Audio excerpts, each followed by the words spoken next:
Alright, hello! Oh god, it's bumpy as fuck. What's up, Jigsaw bro? It's a morning ride. That can mean only one thing.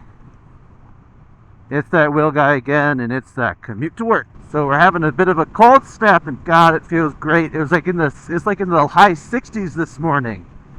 Oh, it was awesome. And today it's only gonna get like in the 90s again. But hey, that's great. This weekend it's gonna be in the fucking 70s, says the high. What the fuck? Not complaining, but god dang, it's been overdue and missed. It's always a bunch of just shit going on here, man. So we are like 1 day post Triumph maintenance, and I'm pretty sure that I figured out what was wrong with it and why it was making that noise. It was my guess. My guesstimate at the time was that, it's been overinflated. The rear wheel has been overinflated. That's why it was making that excess noise. And you know what? It was really overinflated. And I know I didn't do it, because I check my tire pressures like at least once every other week on all my vehicles. I'm super anal about that. And that Triumph was set to 42 psi. That rear tire. For knowledge, owner's manual says that the rear wheel is 36, the front wheel is 33.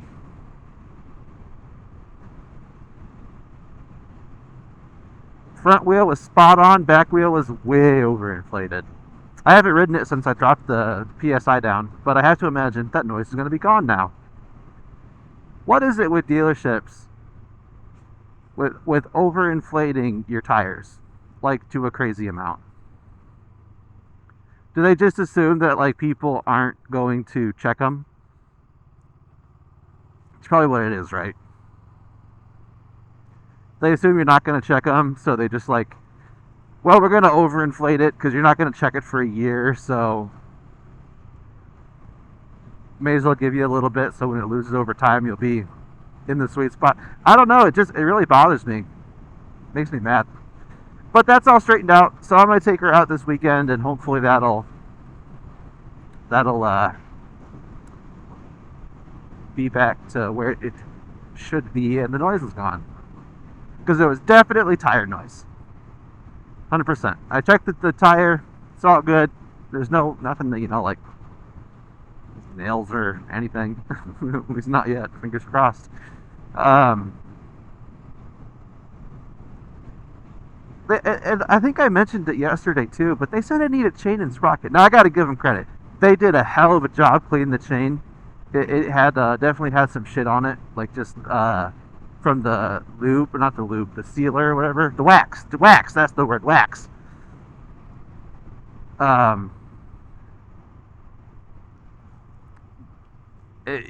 But they said I need new chain and sprocket, and I definitely don't need chain and sprocket. Rear sprocket's looking good. There's no excessive wear. It doesn't look like shark teeth. All the each peak of the individual little like triangle are uniform and even across the whole sprocket, and the chain is good too. So I'm guessing they just have you do chain and sprocket when you get new tires because they already got the rear wheel off and they just want to save time and just, like, do it all in one go. That'd be my guess. Make it easier for them. Less faff. Less faff. You just do it all else off. But I don't think I need chain and sprocket. So my plan is to, even though the front tire is down to wear bar, they are right. I didn't recognize that, but after looking at it, it definitely is. So it's October at time of recording. I'm probably not going to not put new tires on until February, and I know it's like, our riding season is just starting to pick up. But with the holidays and some travel and stuff, us going to Japan, things like that, we're not going to be here. And I have some stuff where I'm going to be gone for like 3 weeks in January. So I'm not going to be, I probably won't put another 1,000 miles on them. And I definitely think they got 1,000 miles left. There's no signs of No signs of cordage or anything like that. So, they are a little cupped in the rear. That was what they said about the rear. It was cupped. But, and of course it is. It's a street bike. I'm riding straight lines. Like, even on the twisty stuff, like, I'm not a street Rossi. So, they got like 8,500 miles on them. The stock tires, which I looked, they're Michelin Road 5s. They recommended the Road 6s. I looked it up on a break yesterday in work, and the Road 6s seem to be really good. I mean, these tires have been great too. They've been great all weather. I've had them in rain. It's surprising, had them in rain out here, no problem. They've been cold. They've been through some pretty twisty stuff. No complaints. A good tire, so I'll definitely be getting the better version. But man, they're expensive. They're like $220 a pop for my bike for the sizes it needs. Like $220 for front and rear. So yeah, that's fucking that's $500. So gonna need to give a little bit of time to get some moolah for that. That's fine. Gotta treat the girl right. I don't think I'm gonna do chainless rock. I don't think it needs it. That chain can last at least 15,000 miles. I know that I was a little dirty, but there's no surface rust. It's not kinking. It's fine. Why is one yellow and one green? Well, this is what the fuck is this? Is red light, green light? I'm confused. That's strange. But yeah, Triumph squared away, good to go for when old Brant Boy comes out next week. We're gonna go on I'm gonna take him around a little bit, not to anything crazy because he's not used to the roads out here, and to be honest, we don't live particularly close to the good shit. Well, I do love the Rebel, but I don't think he wants to ride this thing all the way out to Tortilla Flat. If we did that, I'll tell you what, I ain't swapping off with him. I usually give the Jeep boys a lot of crap. Being from Toledo and all, where they're made, I feel like I have that right. There's been a couple Jeep guys behind me today, and they have been giving me like 2-3 car legs at stoplights, which I really respect, especially when I'm not splitting. So I give the Jeep boys some credit where credit is due. I respect that. That's thankful. I'm thankful for that. And I appreciate it. It's nice dude. Road's good. I fucking love that. Don't know what the hell that car was, but that was awesome. Oh boy, this looks like an absolute mess and a half. What the fuck is going on here? Transforming trash into resources. Guys, they got some place for your mom. That sign doesn't make sense to me.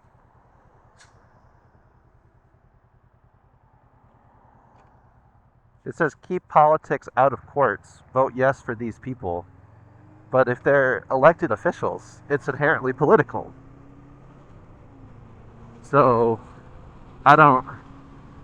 That sign doesn't make any sense.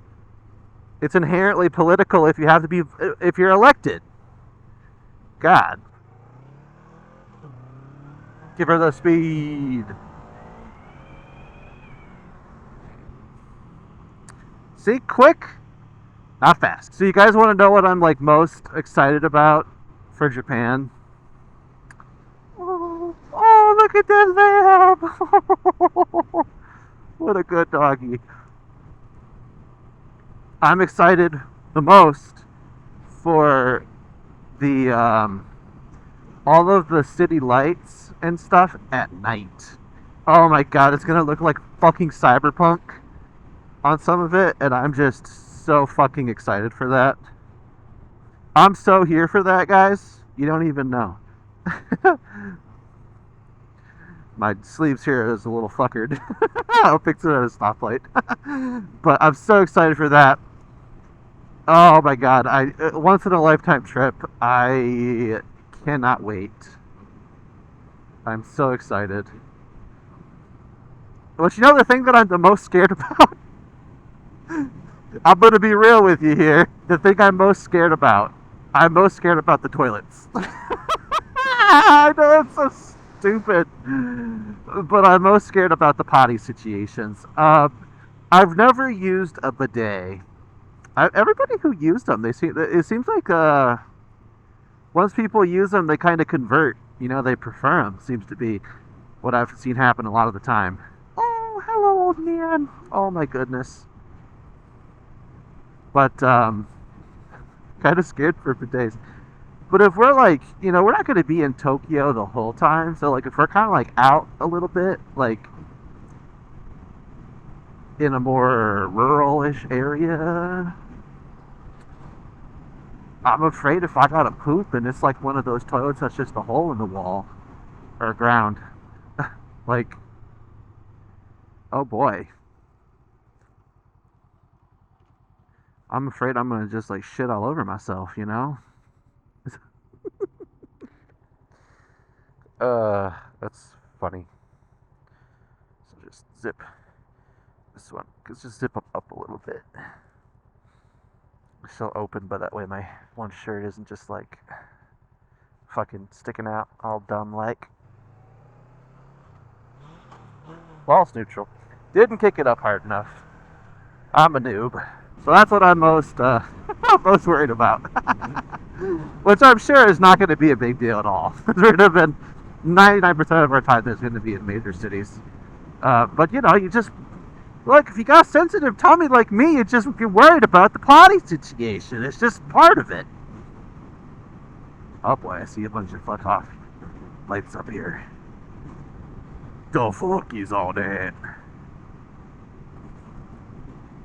I suppose we'll find out. Okay, so there's something I gotta talk about.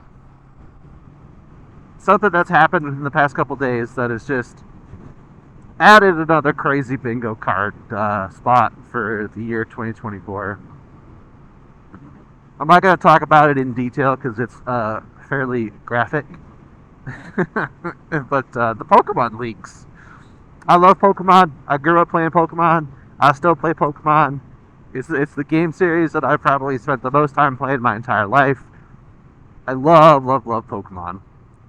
And, well, if you know about the leaks that some of the shit in them, all I gotta say is, what the fuck? People getting graped by Pokemon? Or graping Pokemon? What the fuck? Oh my god, that's the BMW. I see them all the time. I'm basic. It's such a good fucking plate. Oh boy, but yeah, the Pokemon leaks. What the fuck, man?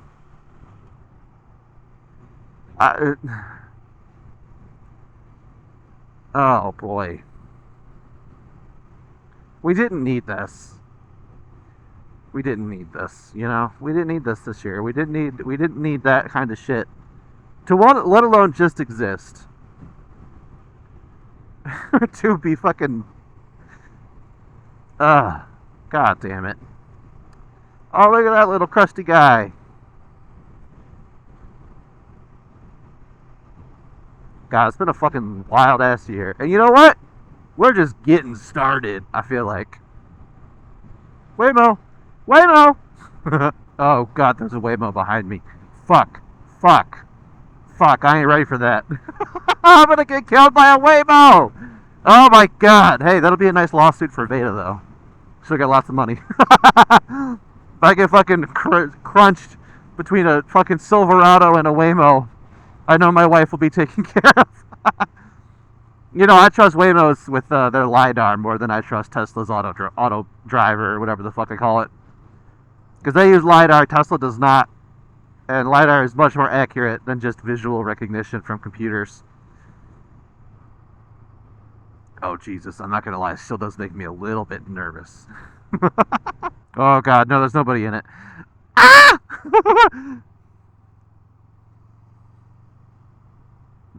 Oh, fuck. Here it is. Here's where it happens. Oh, my God, that's so weird!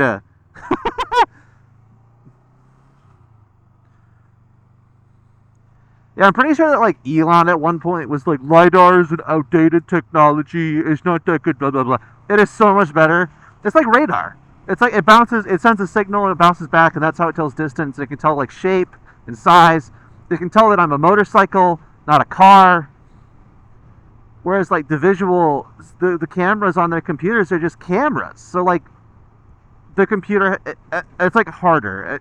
I can't really explain it because I don't fully understand, but I watched a video on it one time, and the LiDAR is much more accurate at recognizing objects, because there's been several cases of people on the highway on motorcycles getting killed by Teslas because the Tesla didn't see them, because they use cameras, not LiDAR.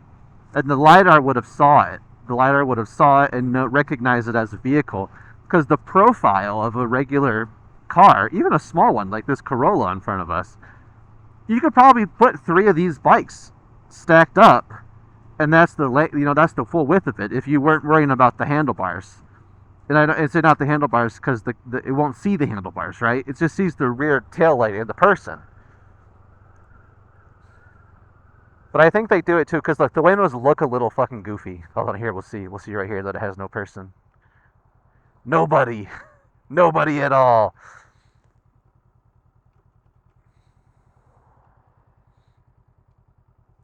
But yeah, I think it probably also had to do a thing with cost.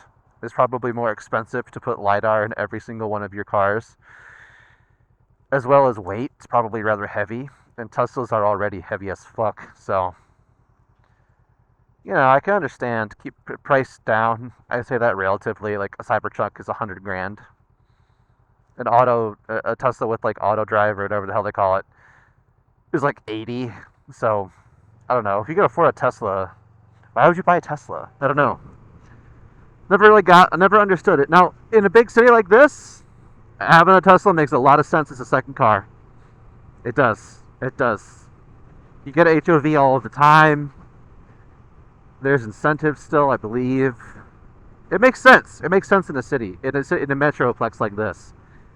But outside of it, man, they just don't make sense. Especially as an only car. Teslas do not make sense. Any electric car currently as an only car, even this Mustang here, makes no sense.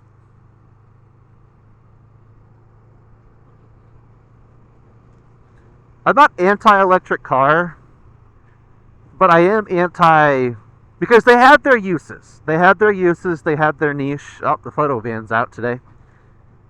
But I'm not, I have not drank the Kool-Aid that electric cars are going to be the thing that saves the world. They're not. Because you know what? That might not be putting out CO2, right? Like it doesn't have an emission. You better believe it has an emission to charge it, though.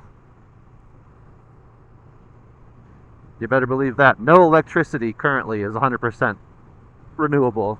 So you're just pushing it further up the chain.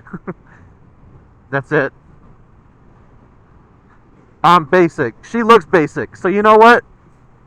You gotta give her props for just being honest. I'm sure she's a nice lady. I'm just being a hater. God damn it.